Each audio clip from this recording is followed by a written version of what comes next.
감사합니다. 이 시간도 주님을 찬양하며 경배하는 시간을 갖도록 하겠습니다. 먼저 부르실 찬양은 내 모든 삶의 행동, 이 시간 함께 찬양하겠습니다.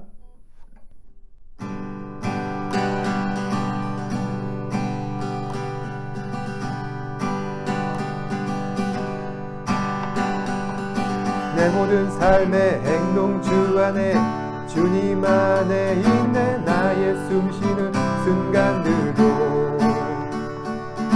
내 모든 삶의 걸음 주 안에 내 길도 주 안에 나의 숨쉬는 순간들도 라라라라라 라라라라라 라라라라라 라라라라라 내 모든 삶의 행동 주 안에 주님 안에 있네. 나의 숨쉬는 순간들도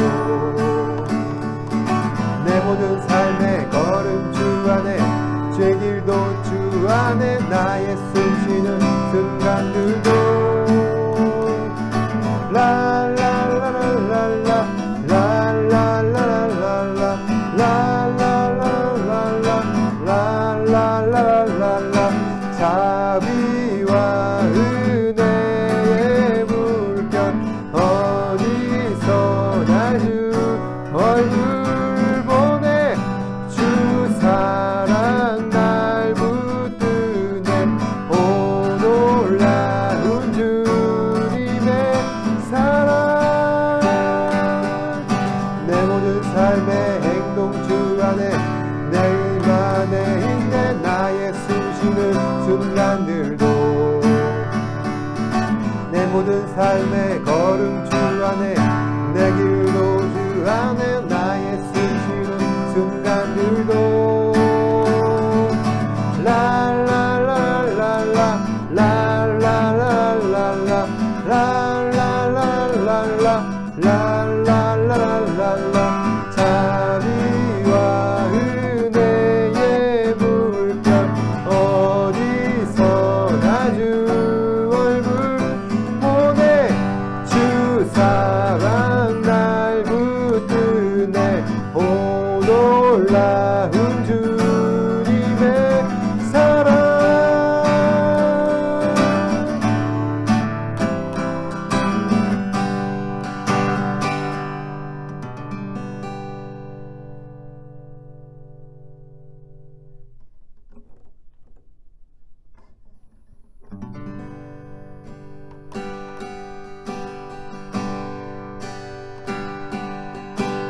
나는 하나님을 예배하는 예배자입니다. 내가 서 있는 곳 어디서나 하나님을 예배합니다.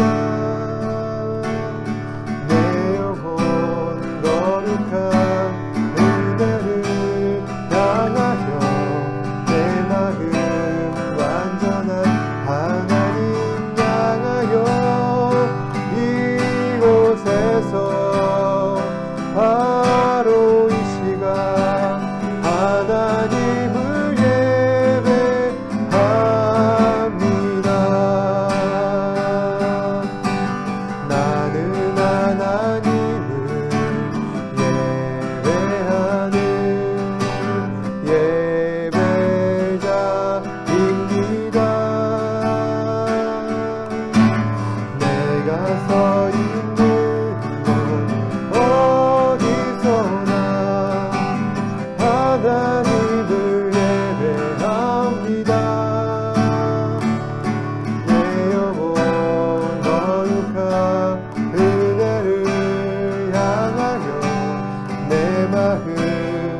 예배하네. 어떤 상황에도 나는 예배하네.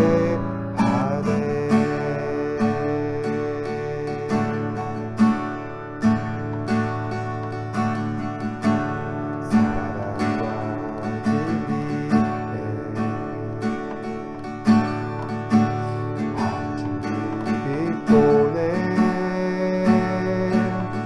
내 몸을 감싸며 주어지는 평안한 그 사랑을 느끼네. 그리신 곳에서 나는 예배하네. 어떤 상황에도 나는 예배하네. 그리신 곳에서 나는 예배하네. 어떤 상황에도 나는 예배하네.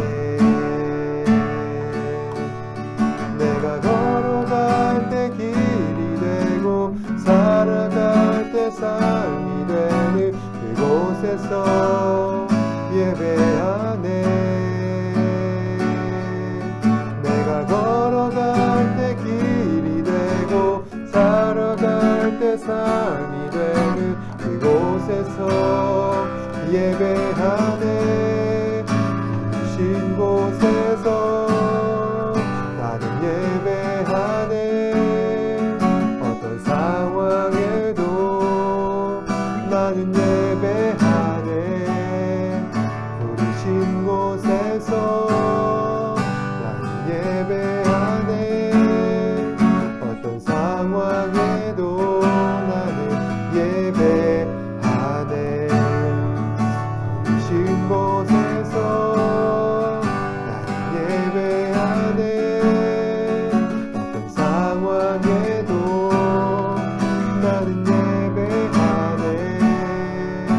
부르신 곳에서 나는 예배하네. 어떤 상황에도 나는 예배하네.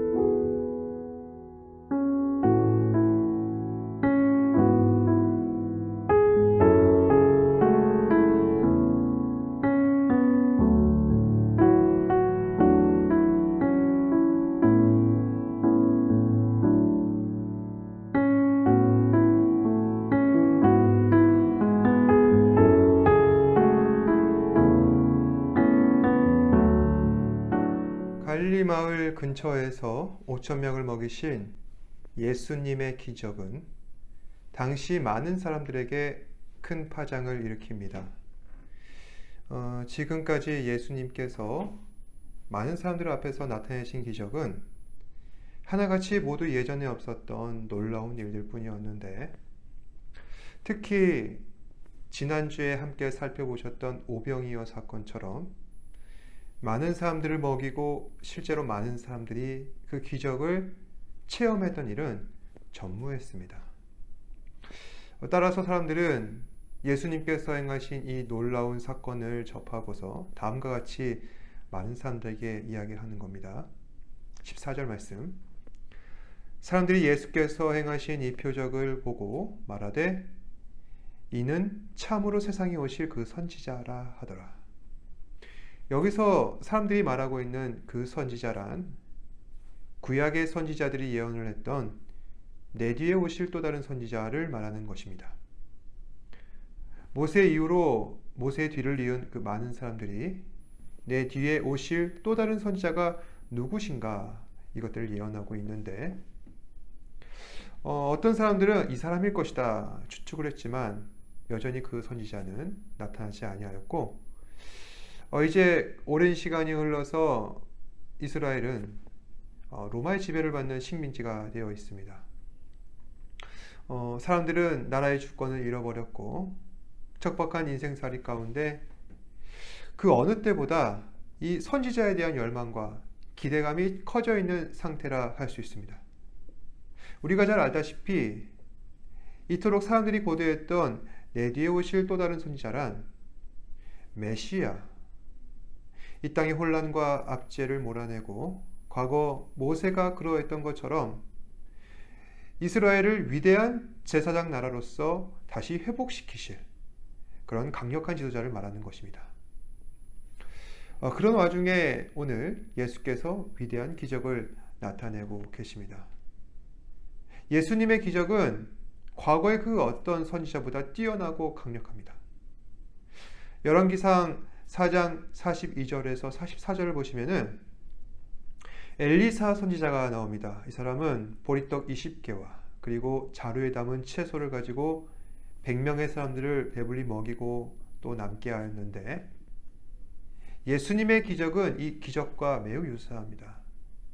하지만 그보다 더 많은 사람들을 먹이고 더 많은 양식을 남겼다는 데서 많은 사람들은 이 믿을 수 없는 기적의 현장을 바라보고 예수님을 메시아로 인정하고 칭송하는 겁니다. 만약 사람들은 이제 이 예수님과 같은 상황에 처해 있다 그러면은, 그래서 이것을 자신이 나타낸 위대한 능력과 기적을 잘 이용해서 나라를 세우고 그 나라 위에 군림한 왕이 될 것인데, 여기에 대한 예수님의 반응은 권력을 잡고 나라를 세우는 것이 아니라 사람들로부터 떠나가셨습니다. 다시 말해 예수님께서는 사람들이 당신을 억지로 붙들어 임금 삼으려는 줄 아시고 사람들로부터 떠나가신 것입니다. 예수님께서는 사람들이 말하는 세속적 목적을 충족하기 위해서 이 땅에 오신 분이 아닙니다. 예수님께서는 이 땅 가운데 가득한 사단 권세를 멸하시고 죄에서 우리를 구원하시려 영원한 생명을 주시기 위해 이 땅에 오신 하나님이십니다. 따라서 예수님께서는 제자들을 먼저 배에 띄워 바다 건너로 보내시고 홀로 산에 들어가 기도하시며 당신의 영육을 당쓰시고 이 소명을 잘 받들기 위한 새로운 준비를 하고 계십니다. 그리고 이제 날이 저물어서 앞서 보낸 제자들을 뒤따라 물가로 향하시는데, 오늘 그 가운데 예수님께서는 놀라운 기적을 한 번 더 나타내십니다. 바로 물 위를 걸으신 기적입니다. 지금 제자들은 배를 타고 물을 건너 예수님보다 앞서 가버나움을 향해 가고 있습니다. 가버나움은 갈릴리 북쪽에 위치한 항구였습니다. 예수님께서 지금 계시고 있는 이 디베라 지역은 남쪽에 있고, 그리고 제자들이 가려고 하는 이 가버나움은 디베라로부터 약 20리, 그러니까 대략 한 10km 정도 떨어져 있는 거리에 있습니다. 이때는 매우 늦은 밤이었고 배는 북쪽을 향하여서 순조롭게 향하고 있습니다. 하지만 제자들의 항해는 어딘가 모르게 불안해 보입니다. 날이 어둡고 제자들과 함께 계셨던 예수님께서는 그들과 이미 함께 계시지 않습니다. 이 갈릴리 지역은 간혹 이상 기류가 발생하는 곳이었습니다. 서쪽에는 지중해성 기류, 동쪽에는 시리아 사막에서 불어오는 열풍이 만나서 잔잔했던 갈릴리 바다를 격동시키고 바람이 불어서 큰 파도를 일으키는 것입니다. 마침 제자들이 이 바다를 건너는 도중 높은 파도가 일어나 배가 크게 요동칩니다. 제자들은 갑자기 불어닥친 이 위험으로 인해 크게 불안해하는 것이죠. 그때 예수님께서 약 10리, 그러니까 대략 한 5km 정도 되는 바다 위를 걸어서 제자들에게 다가가십니다. 우리는 성경에 쓰여진 글로 이 기적의 사건들을 대면했지만은 당시 그 제자들은 막상 그 파도 속에 사람이 걸어오고 있는 이 기이한 광경을 직접 목격했기 때문에 그들이 느꼈던 그 감정은 놀람과 두려움이었을 겁니다. 마치 유령이라도 본 것처럼 말이죠. 그들은 예수님을 알아보지 못하고 두려워합니다. 그러자 예수께서 말씀하십니다. 20절 말씀. 이르시되 내니 두려워하지 말라. 이 본문의 헬라어 원어는 에고 에이미로 시작합니다. 그 뜻은 나는 어떠어떠한 존재다. 다시 말해 예수님께서 당신의 신적인 존재 증명을 하실 때 에고 에이미라는 원어를 자주 사용하십니다. 예를 들어서 요한복음 6장 48절을 보시면은 나는 생명의 떡이라. 그러니까 이 말씀의 의미는 나는 하늘에서 내려온 살아있는 떡이니 사람이 이 떡을 먹으면 영생하리라.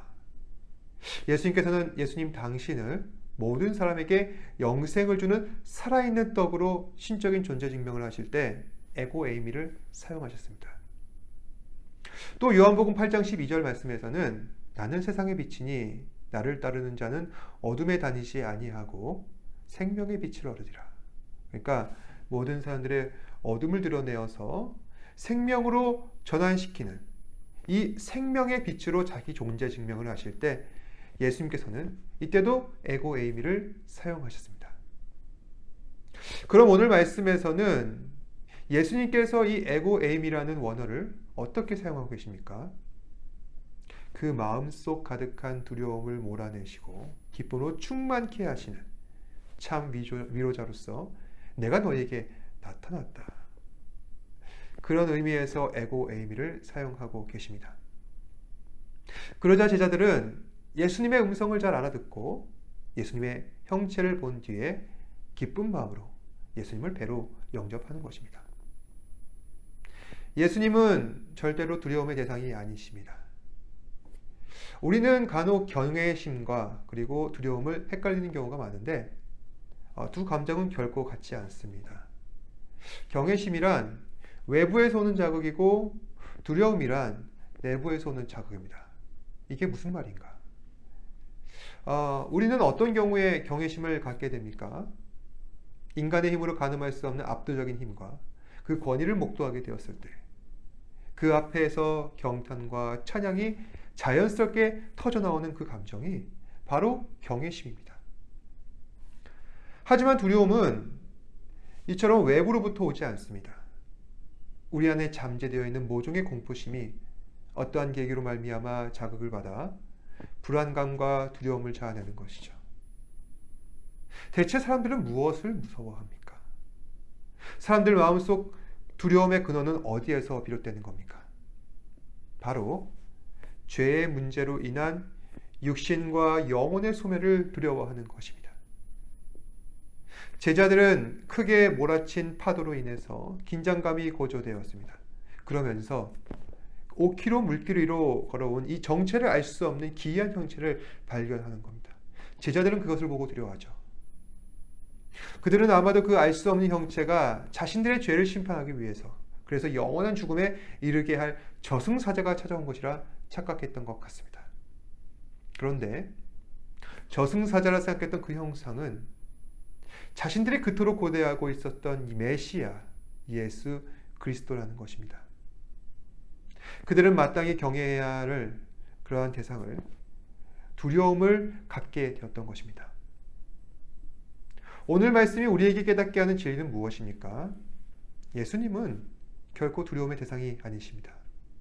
믿음의 대상입니다. 사람들 마음속에 있는 죄는 두려움과 공포감을 자아내지만 그 마음속에 예수님께서 좌정하시면 우리 안에 있는 두려움은 사라지게 될 것이고 그 어떠한 것에도 흔들리지 않는 굳건한 믿음이 생겨난다는 것입니다. 오늘 성경은 하나님을 향한 이 굳건한 믿음이 생겨날 때 우리에게 참 기쁨이 나타난다 전하고 있습니다. 오늘날 많은 사람들이 현실 속 어려움으로 인해서 절망과 좌절감에 빠져 있습니다. 왜 사람들은 금세 실족하고 넘어지며 두려움과 불안감에 사로잡히는 겁니까? 바로 예수님을 향한 믿음이 상실되었기 때문입니다. 어떤 사람들은 이렇게 이야기합니다. 기독교는 너무 식상하다. 믿음이 전부냐? 기독교가 주장하는 바는 오직 기승전 믿음일 것이냐? 비아냥대고 조롱하는 것이죠. 그럴 때 우리는 어떻게 해야 합니까? 오늘 우리에게 들려주시는 이 기적의 사건을 믿으시길 바랍니다. 주님께서는 절대 불가능해 보이는 이 폭풍 속을 뚫고 5km 물 위를 건너 큰 파도를 두려워하고 있는 제자들에게 그 모습을 나타내시고 그들의 마음을 안심시키는 위로의 하나님이십니다. 주께서는 오늘 말씀을 통해서 우리에게 깨닫게 하십니다. 우리 마음속 주님을 향한 견고한 믿음들이 현실 속 어려움으로 인한 우리의 고통과 절망감을 이겨내게 하고 불안한 마음들을 진정시키게 하고 다시 새로운 환경들을 향한 도전의 힘과 용기를 얻게 할 것이다. 그 증거가 바로 오늘 말씀의 마지막 구절 21절 말씀입니다. 이에 기뻐서 예수를 배로 영접하니 배는 곧 그들이 가려던 땅에 이르렀더라. 그들의 마음을 두렵게 하였던 이 폭풍은 온데간데였고 시간이 지나 보니 이제 남은 것은 오직 예수님과 또 주님과 함께 가려고 했었던 목적된 땅뿐이었습니다. 사랑하는 여러분, 우리 현실 가운데 그 어떤 두려움이 있다 할지라도 폭풍을 뚫고서라도 우리를 찾아오시는 주님의 특별하신 사랑을 믿으시길 바랍니다. 주님은 반드시 두려움을 기쁨으로 바꾸실 것이고 그 놀라운 기적으로 말미암아 우리의 찬송과 영광을 받으실 것입니다. 그것이 바로 구약시대 선지자들이 그토록 고대하고 있었던 내 뒤에 오실 또 다른 선지자께서 하시는 말씀입니다. 주님께서는 결코 현실의 문제를 외면치 않으십니다. 우리 삶의 폭풍 속으로 직접 들어오셔서 함께 하시고 문제를 해결해 주십니다. 오늘 우리에게 주신 이 말씀을 마음으로 믿으시고 이 믿음 안에서 주님의 인도하심을 받는 저와 여러분 되시길 바랍니다. 기도하겠습니다. 고맙고 사랑이 많으신 아버지 하나님 감사합니다. 오늘도 말씀 가운데서 우리에게 임하셔서 내니 두려워하지 말라 분명한 위로의 말씀을 주시는 주님을 우리가 신뢰하며 나아갈 때 하나님께서 우리에게 거하게 하시는 놀라운 하나님의 은혜의 자리 앞에 우리가 나아갈 수 있다는 사실을 다시 한 번 더 말씀을 통해 확신하게 됩니다. 주님, 우리가 살아가고 있는 우리의 삶의 현실은 너무나도 비참하고 두렵고 또한 절망뿐이지만 주님과 함께 하심으로 말미암아 주께서 물 위로 걸어오심으로 말미암아 우리는 주님을 믿을 수 있다는 사실을 잊지 않고 언제나 우리 삶 가운데에서 먼저 다가오시는 주님의 은혜 앞에 감사함으로 우리가 주님을 영접하며 나아갈 수 있는 사랑하는 지체들 되게 하여 주시옵소서. 우리의 삶 가운데 많은 어려움들이 있습니다. 그렇지만 이 어려움들을 주님께서 우리에게 공급해 주시는 말씀의 힘과 주님의 능력으로 능히 감당해 나아가며 또한 하나님을 더욱 신뢰하며 주님을 찬양하며 경배하는 우리 사랑하는 지체들 되게 하여 주시옵소서. 모든 것에 감사드리며 살아계신 예수님 이름으로 기도드립니다. 아멘. 하늘에 계신 우리 아버지여, 이름이 거룩히 여김을 받으시오며 나라가 임하시오며 뜻이 하늘에서 이루어진 것 같이 땅에서도 이루어지이다. 오늘날 우리에게 일용할 양식을 주시옵고 우리가 우리에게 죄 지은 자를 사하여 준 것 같이 우리 죄를 사하여 주시옵고 우리를 시험에 들게 하지 마시옵고 다만 악에서 구하시옵소서. 나라와 권세와 영광이 아버지께 영원히 있사옵나이다. 아멘.